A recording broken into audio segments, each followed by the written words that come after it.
تو کئیوں کو بڑا آئے گا، سن کے سمجھ آئے گا۔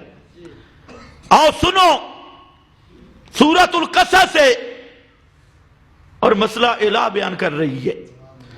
قرآن مقدس نے الوہیت کا مسئلہ 1 دونے 2 تے 2 دونے 4 کر کے بیان کیا ہے، کوئی خفا نہیں۔ آیا فرمایا بَرَبُّكَ يَعْلَمُ، ہاں بَرَبُّكَ يَخْلُقُ مَا يَشَاءُ، بَرَبُّكَ يَخْلُقُ مَا يَشَاءُ۔ علماء جانتی ہیں الخلق ایجاد ما فوق الاسباب، یہ بھی الخلق ایجاد ما فوق الاسباب، یہ بھی تصرف ما فوق الاسباب۔ ربوں کا رب تیرا یخلق ما یشاء، پیدا کرتا ہے جو چاہے،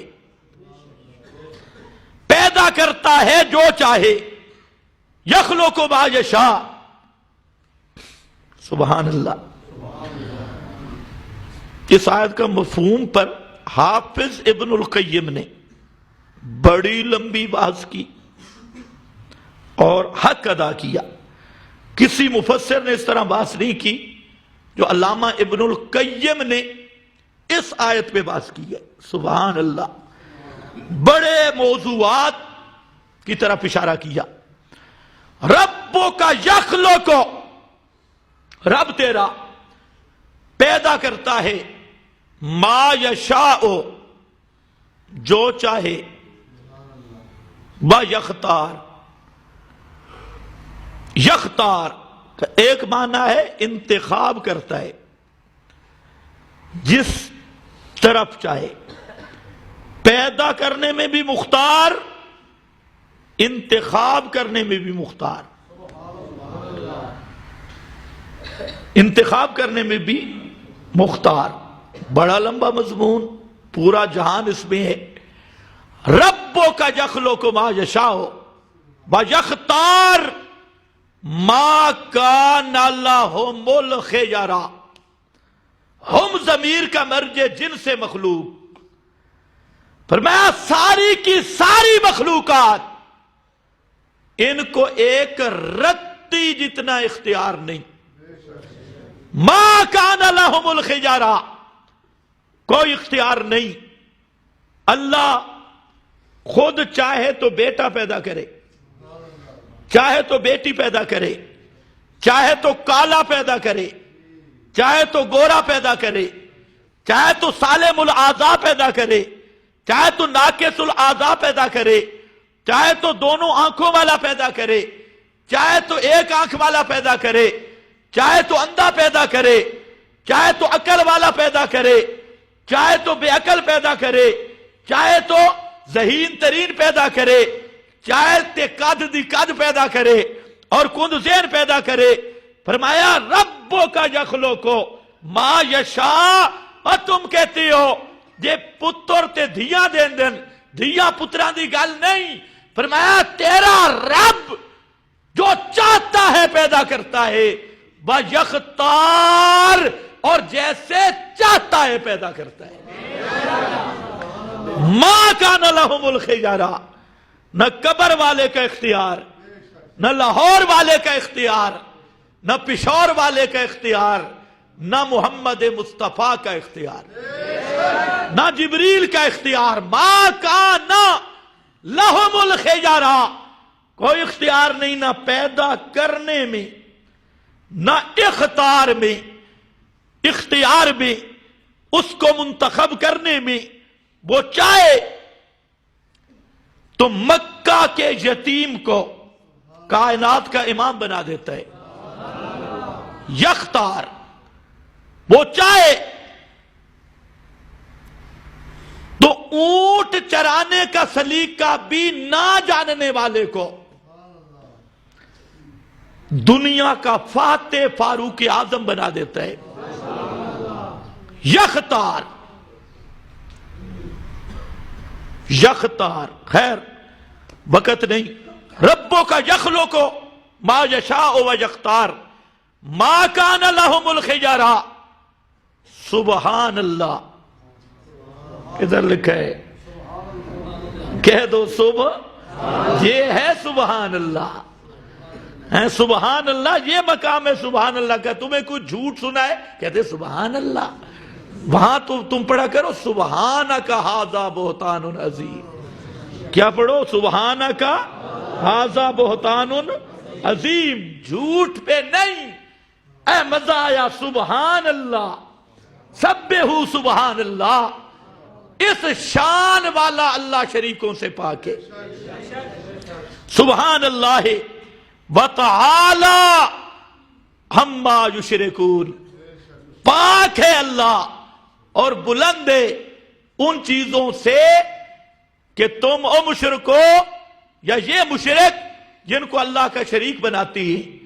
تو اس خاصہ میں اللہ وحدہ لا شریک ہے، پیدا بھی مرضی سے کرتا ہے، اختیار بھی مرضی سے۔ ایک بنیاد آ گئی، سب کچھ کرنے والا کون؟ سب کچھ کرنے والا کون؟ دوسری بنیاد وَرَبُّكَ يَعْلَمُ مَا تُكِنُّ صُدُورُهُمْ، اور رب تیرا جانتا ہے جو سینے چھپاتی ہیں۔ مَا تُكِنُّ صُدُورُهُمْ وَمَا يُعْلِنُونَ، اور جس کو یہ ظاہر کرتے ہیں۔ دل والی باتیں بھی جاننے والا صرف اللہ، ظاہر باتیں بھی جاننے والا صرف اللہ۔ کتنی بنیادیں آ گئی؟ ما فوق الاسباب کرنے والا بھی، ما فوق الاسباب جاننے والا بھی اللہ۔ تو فرمایا ہو واللہ لا الہ الا ہو، ہو واللہ لا الہ الا ہو۔ جب یہ دو بنیادیں پکی ہو گئیں کہ اللہ کے سوا ما فوق الاسباب تصرف کرنے والا بھی کوئی نہیں، اللہ کے سوا ما فوق الاسباب جاننے والا بھی کوئی نہیں، پھر مان لو وَهُوَ اللَّهُ هُوَ اللَّهُ لَا إِلَٰهَ إِلَّا هُوَ لَهُ الْحَمْدُ فِي الْأُولَى لَهُ الْحَمْدُ فِي الْأُولَى وَالْآخِرَةِ وَلَهُ الْحُكْمُ وَإِلَيْهِ تُرْجَعُونَ۔ پھر مان لو اسی کے لیے حمد ہے۔ اور اب حمد کا معنی یہی ہے، حمد کا معنی غیب جاننے والی تعریف، غیب دانی والی تعریف، حاضر ناظر ہونے والی تعریف، مشکل کشائی والی تعریف، حاجت روائی والی تعریف، یہ ساری تعریفیں الوہیت کی صفات وَلَهُ الْحَمْدُ اسی کے لیے ہیں۔ صفات کارسازیہ دنیا میں بھی آخرت میں بھی وَلَهُ الْحُكْمُ، اور اسی ہی کا حکم چلتا ہے، وہی حاکم ہے۔ وَإِلَيْهِ تُرْجَعُونَ، یہ قرآن نے نتیجہ نکالا۔ آگے پھر تنبیہ کی، فرمایا میرا پیغمبر ابھی بھی ان کو سمجھ نہیں آیا الہ کا مسئلہ، ایک اور بات ان سے پوچھو اور ان کو کہو قُلْ أَرَأَيْتُمْ إِنْ جَعَلَ اللَّهُ عَلَيْكُمُ اللَّيْلَ سَرْمَدًا إِلَى يَوْمِ الْقِيَامَةِ۔ بتاؤ اے مکہ کے مشرکو اور اسلام آباد کے موحدو، بتاؤ اگر اللہ پاک تم پہ رات کر دے کہ رات بھی ہو سرمدن الی یوم القیامہ، قیامت تک دن نہ نکلے، وہ رات کر دے، سبحان اللہ۔ اب قرآن کا انداز دیکھنا ہے، آپ پڑھے لکھے لوگ ہیں، میں نے صرف انداز دکھانا ہے، اور جہاں جمعہ پڑھنے والے اور کوئی مسئلہ آئے نہ آئے، مسئلہ الہ ان کو ضرور رہے گا۔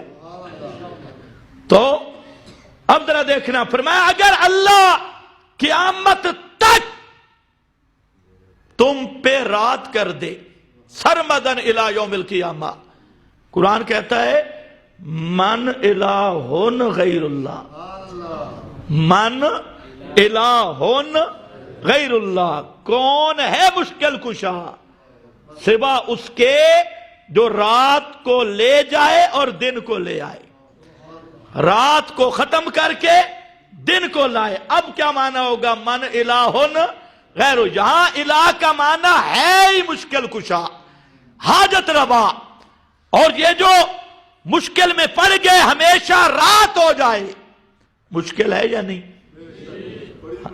ہمیشہ رات کبھی سوچا ہے؟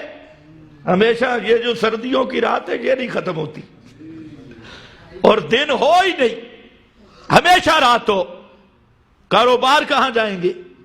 ملازمتیں کہا جائیں گی اور بڑے چیزیں کہا جائیں گی. فرمایا سنو من الہ غیر اللہ یاتیکم بضیاء، کون الہ ہے اللہ کے سوا جو دن کی روشنی لائے. افلا تسمعون، وہ سنتے نہیں ہو. سبحان اللہ. افلا تسمعون، یہ باتیں تمہیں سمجھ نہیں آتی؟ ابھی بھی الہ کا معنی سمجھ نہیں آیا؟ قل، میرا پیغمبر ان سے پوچھو، ارائیتم ان جعل اللہ علیکم النہار سرمدا الی یوم القیامہ، اگر اللہ قیامت تک تم پہ دن کر دے، رات نہ آئے تو ہمیشہ کیا رہ جائے؟ دن. سرمدا الی یوم القیامہ من الہ غیر اللہ، کون مشکل کشا ہے اللہ کے سوا؟ کون حاجت روا ہے اللہ کے سوا جو دن کو لائے، رات کو لائے؟ یاتیکم بلیل تسکنون فیہ افلا تبصرون، اور دیکھتے نہیں ہو؟ دیکھتے نہیں ہو کیا مطلب؟ فرمایا او لوگو، آسمان و زمین پہ تصرف کرنے والا اللہ تو الہ بھی صرف اللہ، یہ معنی ہے الہ کا. اور اسی کو ہم کہتے ہیں حاجت روا، مشکل کشا، تا کھوٹی قسمتیں کھری کرنے والا، تصرف ما فوق الاسباب کرنے والا. یہ رات لے آنا یہ بھی تصرف ما فوق الاسباب، دن لے آنا یہ بھی تصرف ما فوق الاسباب. تو اسی پر فرمایا من الہ غیر اللہ، اور مقام پہ فرمایا ان اصبح ماؤکم غورا، اگر یہ تمہارا پانی خشک ہو جائے، فَمَن يَأْتِيكُم بِمَاءٍ مَعِينٍ. آج انشاءاللہ تفصیل